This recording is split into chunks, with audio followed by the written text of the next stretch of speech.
بسم الله الرحمن الرحيم. الحمد لله وحده والصلاة والسلام على من لا نبي بعده. أما بعد فأعوذ بالله من الشيطان الرجيم. بسم الله الرحمن الرحيم.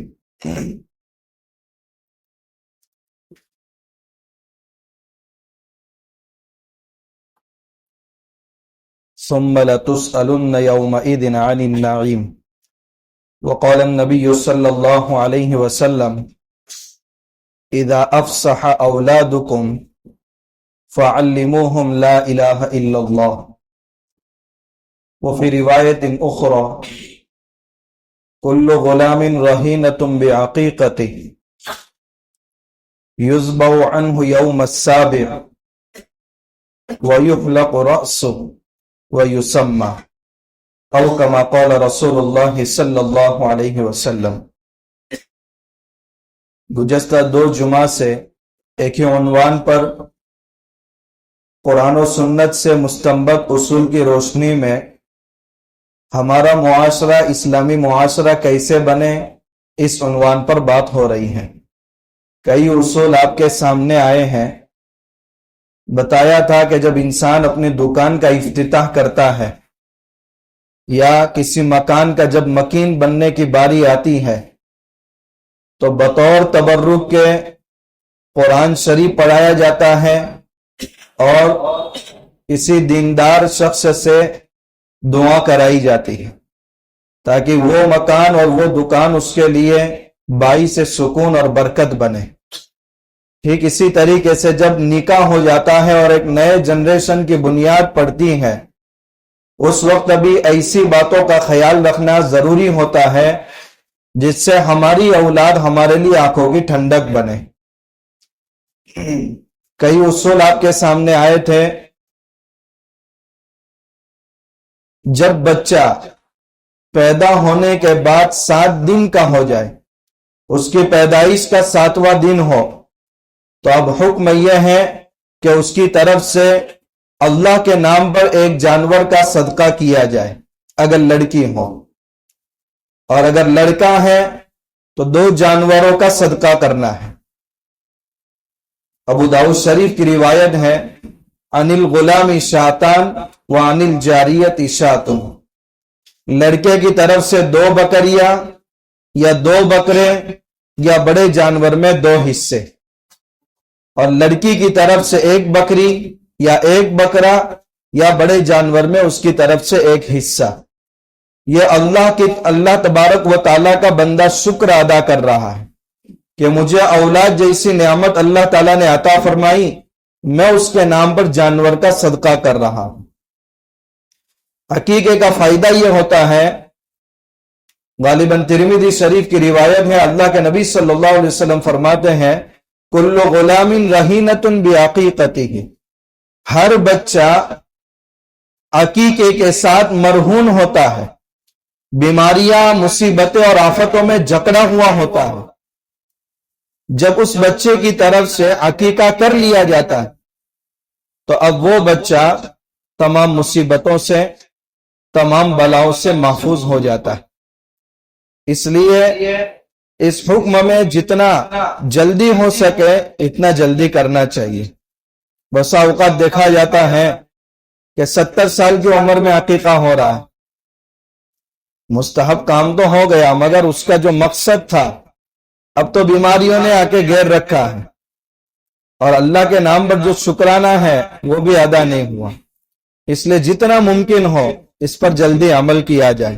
اگر 7ویں دن امکان نہ ہو تو 14ویں دن یا 21ویں دن۔ بہرحال آج دیکھ رہے ہیں کہ بچے بیماریوں میں جکڑے ہوئے ہوتے ہیں، تو سب سے پہلے جتنا ممکن ہو عقیقے کے ذریعے اپنے بچوں کو مصیبتوں سے بچایا جائے۔ عقیقے کا گوشت اور عقیقے کا جو جانور ہے، سیم ان کے وہی احکام ہیں جو قربانی کے جانور کے ہیں۔ بکرا بکری مکمل 1 سال کے ہوں، گائے ہے یا بیل ہے یا بھینسا ہے مکمل 2 سال کے ہوں، چاہے دانت نہ لگے ہوئے ہوں۔ بسا اوقات عمر پوری ہوتی ہے مگر دانت نہیں ہوتے کہ دانت علامت ہے. علامت کا ہر وقت پایا جانا ضروری نہیں ہے. اصل مقصود 2 سال. اگر گائے اور بیل اگر قربانی میں ذبح کر رہے تو 2 سال مکمل ہونا ضروری ہے، چاہے دانت نہ لگے ہوئے ہو.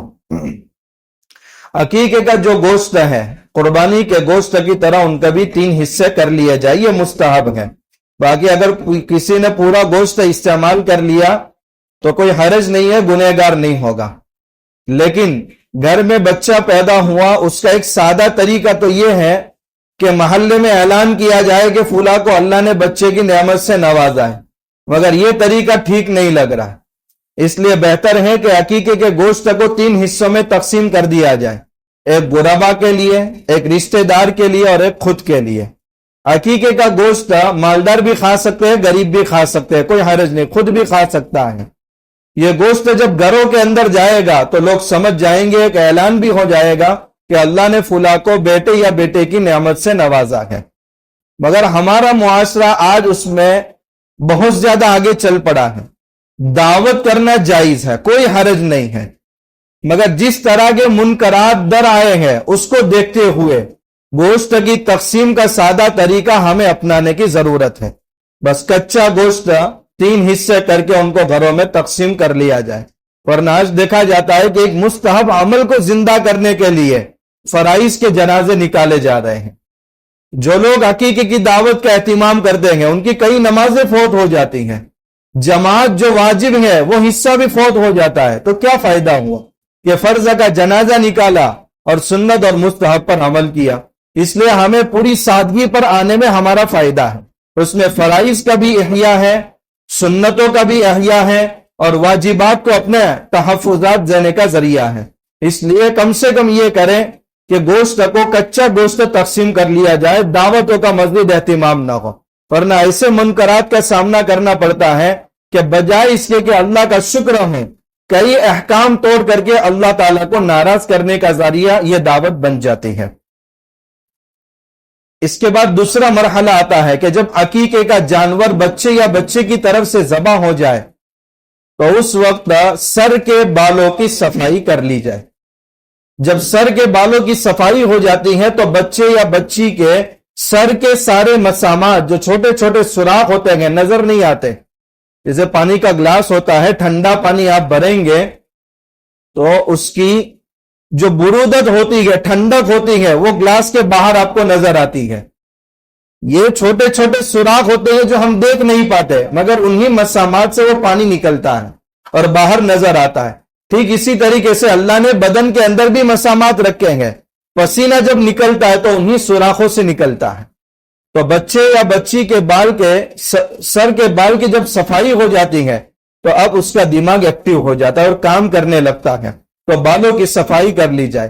حضرت حسین رضی اللہ تعالیٰ عنہ جب دنیا میں تشریف لائے تو اللہ کے نبی صلی اللہ علیہ وسلم نے حضرت فاطمہ الزہرا رضی اللہ تعالیٰ عنہ کو حکم دیا تھا کہ اس کے سر کے بالوں کا حلق کرو. وَتَصَدَّقِي بِزِنَةِ شَعْرِهِ فِضَّةً، اور اس کے سر کے بالوں کے برابر چاندی اللہ کی راہ میں صدقہ کرو.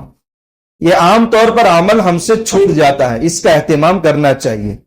لیکن بسا اوقات ایسا بھی ہوتا ہے کہ دونوں عمل کو جمع کرنا مشکل ہوتا ہے. 7ویں دن پر عقیقہ تو ہوا لیکن ابھی بچے کی سر کی جو کھال ہوتی ہے وہ اتنی باریک ہوتی ہے کہ اس طرح پھیرنا ممکن نہیں ہوتا. تو اس دن اگر یہ عمل نہیں ہوتا تو کوئی حرج نہیں ہے. جب کھال مضبوط ہو جائے اس وقت بالوں کی صفائی کر لے. اور وہ بال کتنے گرام کے بنتے ہیں، چاندی اگر اتنے گرام کی ممکن ہو خریدنا تو چاندی صدقہ کرے یا اس کے برابر قیمت صدقہ کر لے. وہ بال کتنے گرام کے ہوتے ہیں، اتنے گرام کے چاندی کی قیمت بھی صدقہ کر لے. یہ بھی مستحب عمل ہے، اس پر عمل کرنا چاہیے. نہ سونا صدقہ کرنے کا حکم دیا کیونکہ ہر ایک کی طاقت اتنی نہیں ہوتی، اور نہ اس سے کم تر صدقے کا حکم دیا، بلکہ درمیانی راہ شریعت نے بتائی ہے کہ چاندی اتنے گرام کی اس کی قیمت انسان صدقہ کر لے. اس کے بعد تیسرا مرحلہ شروع ہوتا ہے ختنہ. روایت میں ہے الفطرۃ خمس، 5 چیزیں انبیاء کی سنت میں سے ہیں، یا سنت کا لفظ طریقے کے معنی میں استعمال ہوا ہے۔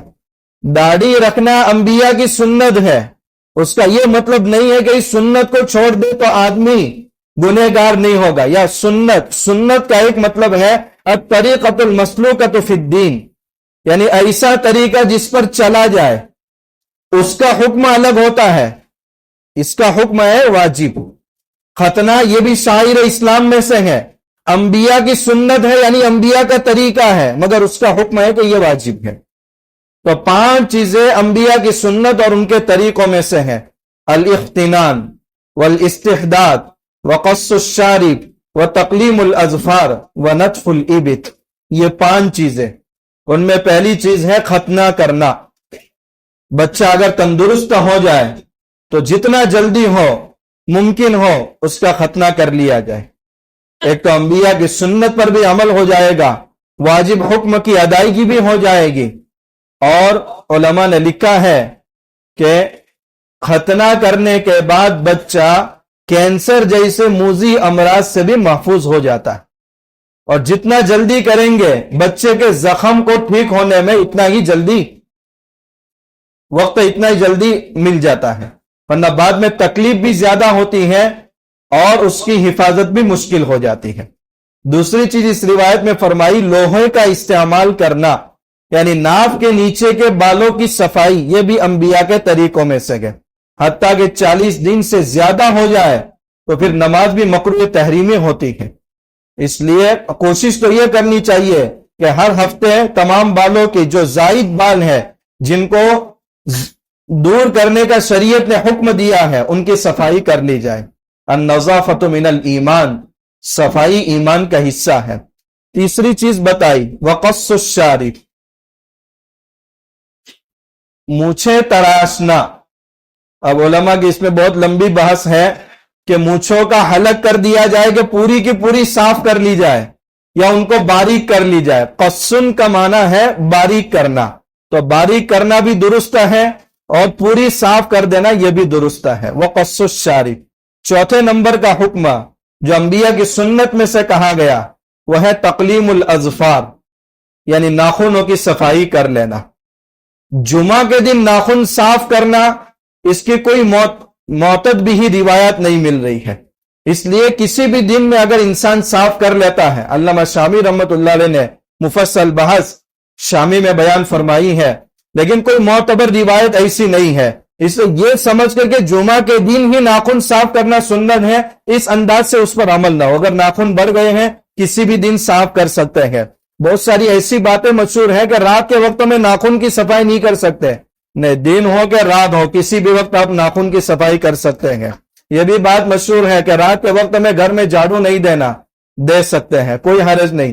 صبح کے وقت میں اگر گھر پر کوا آ گیا تو سمجھتے ہیں کہ آج دن بہت بیکار جائے گا، ایسی کوئی روایت۔ اغلاط العوام، عوام میں بہت ساری غلط چیزیں جو مشہور ہیں، حضرت تھانوی رحمت اللہ علیہ نے مفصل اس پر پوری کتاب لکھی ہے۔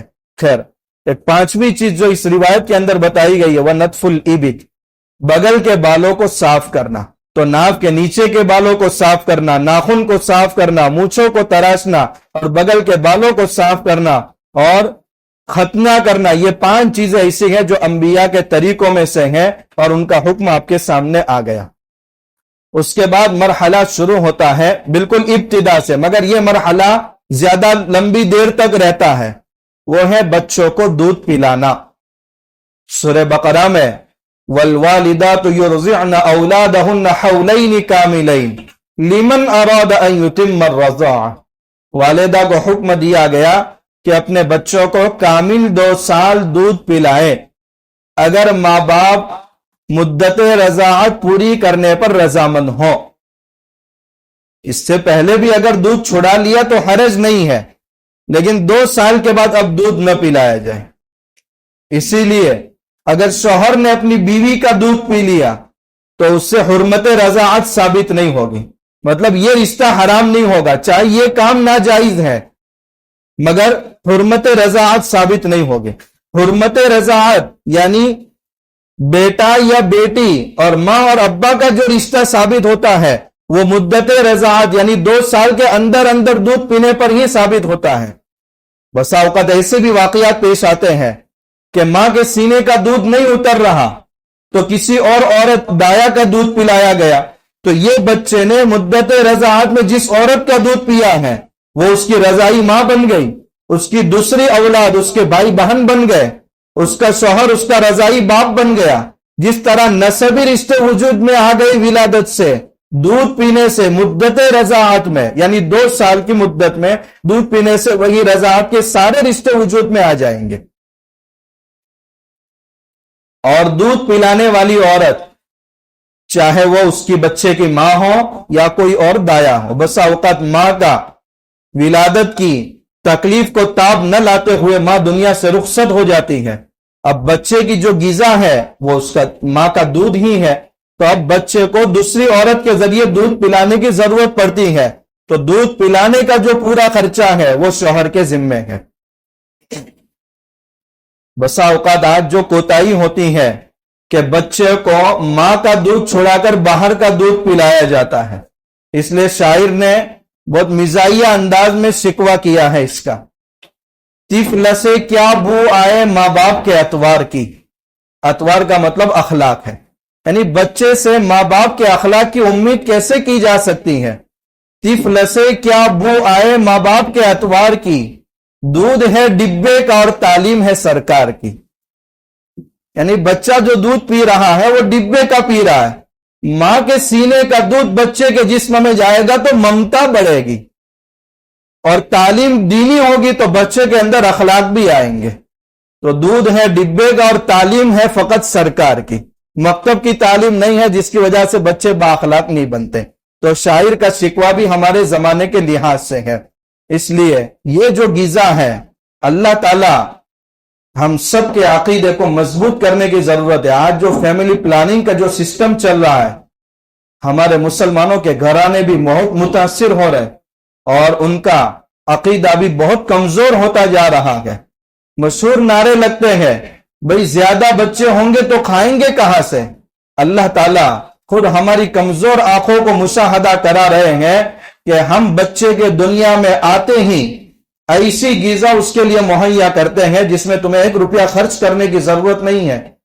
باہر کا اگر دودھ پلاؤ تو بہت زیادہ گرم ہونے کی وجہ سے بچہ پی نہیں پاتا، یا بہت زیادہ ٹھنڈا ہونے کی وجہ سے بچہ پی نہیں پاتا۔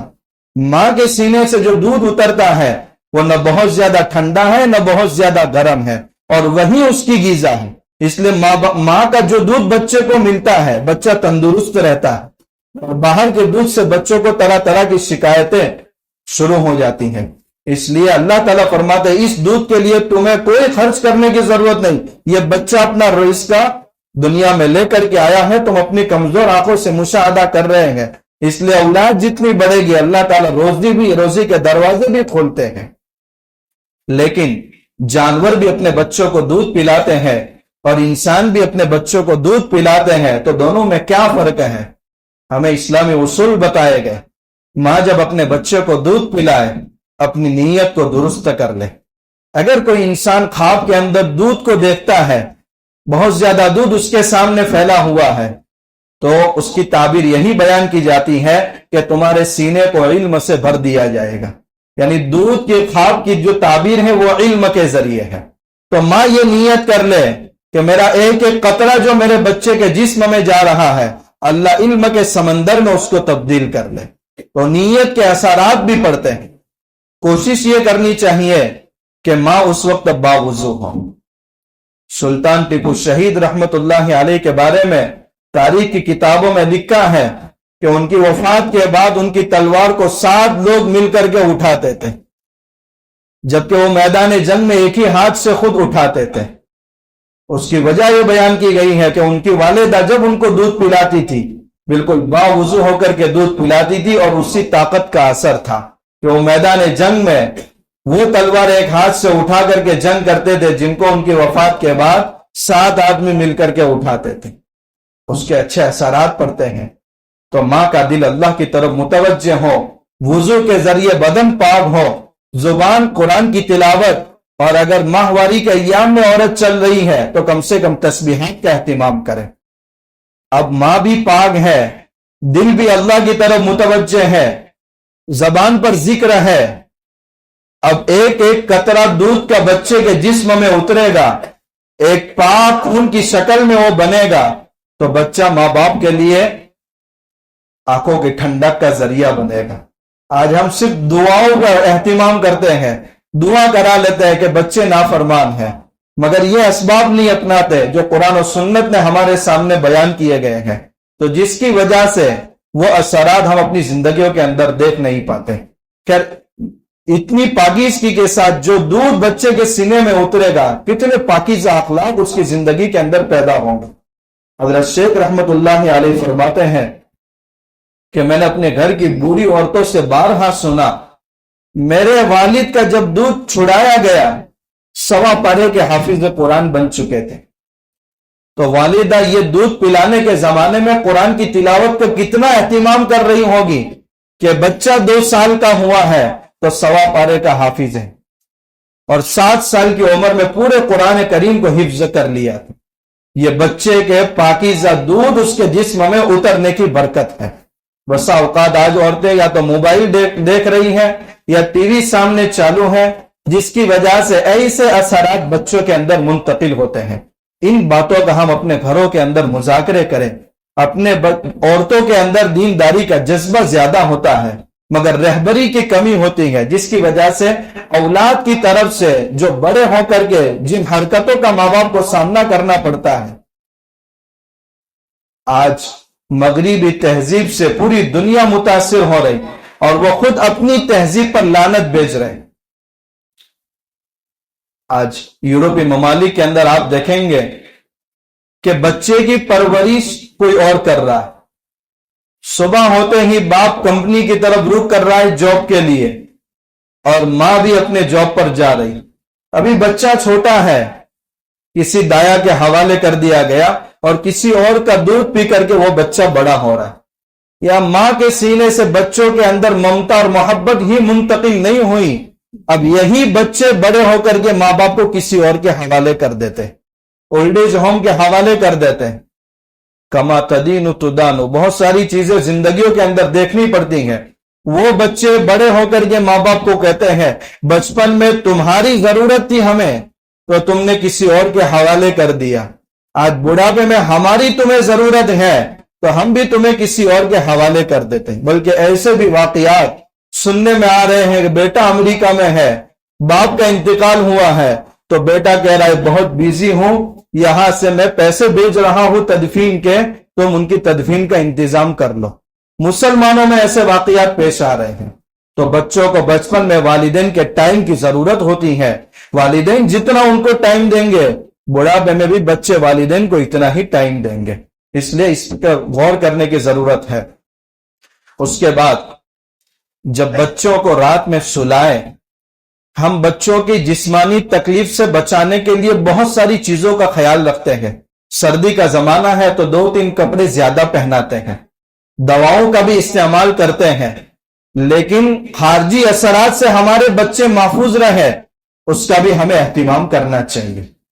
اللہ کے نبی صلی اللہ علیہ وسلم کا معمول تھا، بخاری شریف کی روایت ہے کہ اللہ کے نبی صلی اللہ علیہ وسلم جب رات میں سوتے تھے تو آپ اپنا داہنا ہاتھ دائیں رخسار کے نیچے رکھ کر کے یہ دعا پڑھتے تھے، اللہم بسمک اموت و احیا، اے اللہ تیرے نام پر ہی مرتا ہوں یعنی سوتا ہوں، وہ احیا، اور آپ ہی کے نام پر زندہ ہوتا ہوں یعنی اٹھتا ہوں۔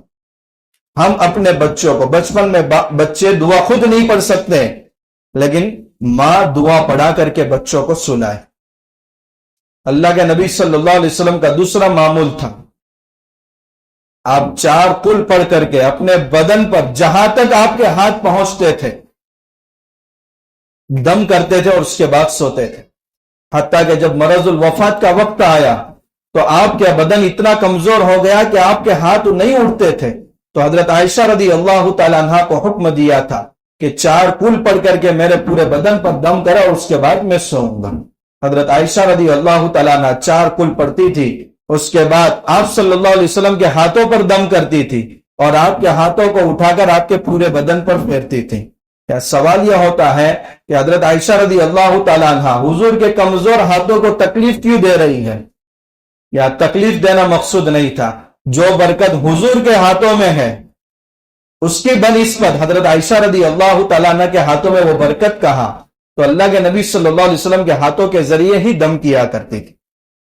تیسرا عمل اللہ کے نبی صلی اللہ علیہ وسلم کا یہ تھا کہ آیت الکرسی پڑھ کر کے بچوں کو سلایا جائے۔ بسا اوقات ایسی باتیں سامنے آتی ہیں کہ بچہ رات میں نیند میں اچانک گھبرا رہا اور رونا شروع کر دیتا ہے۔ حضرت زید بن ثابت رضی اللہ تعالیٰ عنہ فرماتے ہیں رات کے وقت میں ایک مرتبہ اپنے باغیچے کے اندر داخل ہوا، اچانک ایک شخص کی آواز میں رات کے اندھیرے میں سن رہا ہوں۔ میں نے پوچھا کون؟ کہا آپ کے کھیت میں جناتوں میں سے ایک جنات آیا ہے اور قحط سالی نے مجبور کر دیا کھانے میں کوئی چیز نہیں ہے تو آپ کے کھیت میں داخل ہوا ہو، کیا آپ اپنا غلہ میرے لیے حلال کرتے ہیں؟ زید بن ثابت رضی اللہ تعالیٰ عنہ نے فرمایا اس شرط پر میں اپنے کھیت کا وہ حصہ جو تمہاری ضرورت کا ہے میں تمہارے لیے حلال کرتا ہوں، مگر شرط یہ ہے کہ جناتوں سے حفاظت کا عمل تم مجھے بتا دو۔ تو اس جنات نے حضرت زید بن ثابت رضی اللہ تعالیٰ عنہ کو بتایا تھا کہ آیت الکرسی، روایت میں ہے کہ جس نے آیت الکرسی پڑھی وکل بہ ملکین، دو فرشتے اللہ تعالیٰ کی طرف سے مامور ہو جاتے ہیں، یحفظانہ حتی یصبح، صبح تک اس کی برابر حفاظت کرتے رہتے ہیں۔ اب جس کی فرشتے حفاظت کرے وہ بچہ کبھی گھبرا نہیں سکتا، کبھی نیند میں خوف سے اٹھ نہیں سکتا، اس لیے آیت الکرسی۔ اب آیت الکرسی عورت تو ماہواری کے ایام میں پڑھ نہیں سکتی، اس وقت مرد کا کام ہے کہ کم سے کم اتنی قربانی دے، چارکل اور آیت الکرسی ان دنوں میں مرد پڑھ کر کے بچے پر دم کرے تو انشاءاللہ صبح تک یا کسی خارجی اور سحر سے ہمارا بچہ محفوظ رہے گا، بد نظری سے بھی ہمارا بچہ محفوظ رہے گا۔ ایک اور روایت جو آپ کے سامنے پڑھی، اللہ کے نبی صلی اللہ علیہ وسلم فرماتے ہیں اذا افصح اولادکم، جب بچے کی زبان کھلنے لگے، فعلموہم لا الہ الا اللہ، تو سب سے پہلا جو لفظ بچوں کو سکھایا جائے وہ لا الہ الا اللہ۔ کان کھلے دنیا میں آنے کے بعد عقیدہ توحید سے آشنا کرو، اذان دو اور اقامت کو۔ اب بچے کی زبان کھلنے لگی ہے، اب بچے کو بسم اللہ لا الہ الا اللہ یہ سکھاؤ۔ بچے کے لیے سب سے آسان لفظ جو اس کی زبان پر چڑھ سکتا ہے وہ ہے بسم اللہ۔ آپ دیکھیں گے تجربہ ہے کہ بچے الف بہت مشکل سے بول پاتے ہیں مگر باپ بہت آسانی سے نکال دیتے ہیں۔ اس کی دلیل اگر آپ کو چاہیے، اللہ تعالیٰ نے جب روحوں کو عالم ارواح کے اندر جمع کیا تو سوال کیا کیا تھا؟ الست بربکم، کیا میں تمہارا رب نہیں ہوں؟ تو سب سے پہلا جواب تمام روحوں نے دیا تھا بلا۔ تو پہلا لفظ جب جسم کا ڈھانچہ نہیں بنا ہے وہ لفظ نکلا ہے با، بلا، کیوں نہیں آپ ہمارے رب ہیں۔ تو با لفظ بہت تیزی سے بچوں کی زبان پر چڑھتا ہے، اس لیے بسم اللہ پڑھتے رہے بچوں کے سامنے۔ آہستہ آہستہ جب بچے کی زبان کھلے گی تو جو اس نے سنا ہے وہی اس کی زبان پر جاری ہوگا۔ کتنا بہترین اصول اللہ کے نبی صلی اللہ علیہ وسلم نے بتایا۔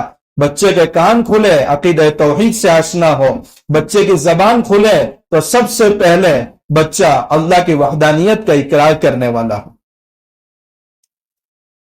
اس کے بعد 4 موقع بچے کی زندگی میں بچپن میں ایسے ہوتے ہیں جن مواقع میں بچہ پھول سیکھنے کے موڈ میں ہوتا ہے۔ ان 4 مواقع کو غنیمت سمجھے۔ ہم بہت ساری چیزیں بچوں کو سکھاتے ہیں مگر وہ سیکھنے کے موڈ میں نہیں ہوتا، جس کی وجہ سے وہ بچہ ہماری وہ چیزیں کیچ نہیں کر پاتا۔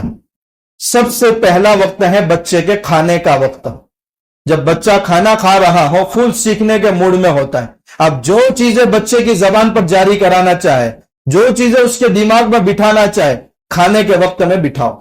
عمرو بن سلمہ رضی اللہ تعالیٰ عنہ چھوٹے بچے ہیں، اللہ کے نبی صلی اللہ علیہ وسلم کھانا تناول فرما رہے تھے، آگر سیدھے بیٹھ گئے، بائیں ہاتھ سے بغیر بسم اللہ کے کھانا شروع کیا۔ ایک لقمہ ادھر سے اٹھایا، ایک لقمہ ادھر سے اٹھایا، ایک لقمہ ادھر سے اٹھایا۔ اللہ کے نبی صلی اللہ علیہ وسلم نے ہاتھ پکڑ لیے۔ بچہ ہے، کھانے کا وقت ہے اور اللہ کے نبی صلی اللہ علیہ وسلم 3 باتیں سکھا رہے۔ سم اللہ کل بیمینے، بسم اللہ پڑھو، دائیں ہاتھ سے کھاؤ، اور کھانا ایک قسم کا ہو تو اپنی طرف سے کھاؤ. یہ نصیحت اور یہ باتیں حضور کب سکھا رہے؟ کھانے کے وقت میں سکھا رہے اور بچپن میں سکھا رہے. ہمارا بچہ کھانا کھا رہا ہے تو موبائل دیکھ کر کے کھانا کھا رہا ہے. موبائل نہیں دیا تو بچہ کھانا نہیں کھائے گا. تو جسمانی فائدہ تو حاصل ہو رہا ہے مگر روح کو زخمی کیا جا رہا ہے.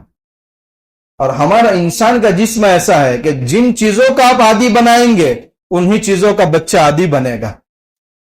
اس لیے کھانے کا وقت ہے، اس کو غنیمت سمجھے. ایسی چیزوں سے بچوں کو دور رکھے اور اچھی چیزیں آپ ان کو سکھانا شروع کریں. کئی مرتبہ بچہ وہ چیزیں زبان سے نہیں بول پائے گا مگر ایک وقت آئے گا کہ وہ کھانے کے وقت میں جو چیزیں آپ نے سکھائی ہیں وہ بولنا شروع کرے گا. دوسرا وقت ہے جب بچہ سفر پر ہو، سواری پر جا رہے ہو، فیملی کے ساتھ بچوں کو قرآن کی آیتیں سکھاؤ، مسنون دعائیں سکھاؤ.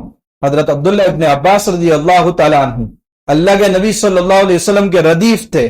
ردیف کا مطلب یہ ہوتا ہے سواری ایک ہو، ڈرائیور آگے ہو اور سوار پیچھے ہو.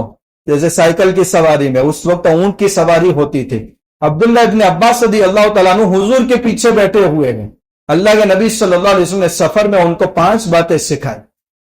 آپ نے فرمایا اللہ نے جو حدود متعین کر دی ہے اس کی حفاظت کرو، اللہ تمہاری حفاظت کرے گا. دوسری بات بتائی وَإِذَا سَأَلْتَ فَاسْأَلِ اللَّهَ، جب سوال کرنا ہو تو اللہ سے سوال کرو. تیسری بات بتائی وَإِذَا اسْتَعَنْتَ فَاسْتَعِنْ بِاللَّهِ، جب کسی سے مدد طلب کرو تو صرف اللہ سے مدد طلب کرو. چوتھی بات آپ نے بتائی پوری دنیا مل کر آپ کو نفع پہنچانا چاہے اور اللہ نہ چاہے تو کوئی نفع آپ کو نہیں پہنچ سکتا. پانچویں چیز آپ نے بتائی پوری دنیا مل کر آپ کو نقصان پہنچانا چاہے اور اللہ نہ چاہے تو آپ کو کوئی نقصان نہیں پہنچ سکتا. یہ 5 باتیں عبداللہ ابن عباس رضی اللہ تعالیٰ عنہ کو بچپن میں سفر کی حالت میں حضور نے سکھائی. آج پوری دنیا وہ 5 باتیں جانتی ہے. تو بچپن میں وہ باتیں سکھائی اور وہی روایت وہ امت کے سامنے پیش کر رہے ہیں. تو یہ دوسرا مرحلہ ایسا ہے کہ جس میں بچہ فول سیکھنے کے موڈ میں ہوتا ہے. اور تیسری چیز ہے جب بچہ کھیل کود رہا ہو، گھر میں کھیل رہا ہو یا کود رہا ہو، اس وقت تک فائدہ اٹھاتے ہوئے بچوں کو اچھی چیزیں سکھاؤ. باپ بچوں کے ساتھ کھیلیں. ایک مرتبہ اللہ کے نبی صلی اللہ علیہ وسلم حضرت حسن اور حضرت حسین رضی اللہ تعالیٰ عنہما کو گود میں اٹھا کر کے بوسہ دے رہے تھے. ایک دیہاتی صحابی آئے کہ رسول اللہ بچوں سے محبت کرتے ہیں، میں نے تو آج تک اپنے بچوں کو بوسہ نہیں دیا. تو حضور نے فرمایا جو چھوٹوں پر رحم نہ کرے اس پر بھی رحم نہیں کیا جاتا. دوسری روایت میں آپ نے فرمایا اگر آپ کے دل سے نرمی اور رحم کو نکال دیا ہو تو میں کیا کر سکتا ہوں. تو بچوں کے ساتھ تفریح کے موقع سے بھی فائدہ اٹھانا چاہیے، محبت کا اظہار کرنا چاہیے. لیکن آج محبت میں ہم دین کے حکم کو توڑ دیتے ہیں، دل کو نہیں توڑتے. حالانکہ وہاں دل کو توڑنا چاہیے، دین کو نہیں توڑنا چاہیے. ایک ہے دل شکنی اور ایک ہے دین شکنی. دل شکنے کو گوارا کر لیا جائے مگر دین شکنے کو گوارا نہ کیا جائے. کچھ موقع ایسے ہوتے ہیں کہ واقعتاً وہ غلط موقع ہوتا ہے مگر بچے کی محبت میں دین کے حکم کو توڑ دیا جاتا ہے. ایک مرتبہ اللہ کے نبی صلی اللہ علیہ وسلم حضرت فاطمہ الزہرا رضی اللہ تعالی عنہا کے مکان میں آئے. جب بھی آپ سفر پر جاتے تھے یا سفر سے واپس آتے تھے اپنی چہیتی بیٹی سے ملاقات کے لیے ضرور جایا کرتے تھے، آپ کو بہت محبت تھی. ایک مرتبہ جب آپ اس گھر پر گئے تو دیکھا کہ دروازے پر ایک ایسا پردہ لگا ہوا ہے کہ جس میں تصویریں بنی ہوئی ہیں. حضور فوراً واپس ہو گئے. ایک موقع ایسا آیا کہ جب گھر میں داخل ہو رہے تو حضرت حسنین دوڑتے ہوئے آ رہے ہیں کہ آپ ہم کو گود میں اٹھا لیں، مگر حضور نے بالکل منع فرما دیا اور کہا مجھ سے دور ہو جاؤ. وہ رو کر کے حضرت فاطمہ کے پاس گئے، کہا آج نانا ہم کو نہیں اٹھا رہے کیونکہ ہاتھ میں کنگن پہنے ہوئے تھے. تو اللہ کے نبی صلی اللہ علیہ وسلم نے فرمایا یہ ہمارے لیے جائز نہیں ہے. تو دونوں نواسوں کا باوجود یہ کہ بہت محبت ہے دل توڑ دیا مگر دین کو نہیں توڑا. تو دل شکنے گوارا ہے مگر دین شکنے گوارا نہیں محبت میں. حضرت فاطمہ الزہرا رضی اللہ تعالیٰ عنہا نے جب وہ دونوں کنگن نکالے، وہ پردہ ہٹایا، حضور گھر میں داخل ہوئے اور اپنے بچوں کو گود میں اٹھائے. یہ ہے اصلاح، یہ ہے اسلامی اصول. تو دل شکنی گوارا ہو مگر دین شکنی گوارا نہ ہو. ابھی 2 باتیں مزید باقی رہ گئی ہیں، مگر مختصر ایک بات ذکر کر لو. اپنے بچوں کو ہمیشہ بچپن میں دعائیں دیتے رہیں. آج ماں باپ غصے میں ایسی باتیں بچوں کے لیے بول دیتے ہیں کہ اس کا خمیازہ بھگتنا پڑتا ہے. حضرت انس بن مالک رضی اللہ تعالیٰ عنہ فرماتے ہیں 10 سال اللہ کے نبی صلی اللہ علیہ وسلم کی خدمت کی ہے. بچے تھے، حضور نے ایک دعا دی تھی بچپن میں، اللہم اکثر مالہ وولدہ وبارک لہ فیما اعطیتہ. اے اللہ اولاد بھی خوب عطا فرما، مال بھی خوب عطا فرما، اور جو نعمت تو ان کو دے سب میں برکت عطا فرما. حضرت انس رضی اللہ تعالیٰ عنہ فرماتے ہیں ساری چیزوں میں برکت میں نے زندگی کے اندر دیکھی.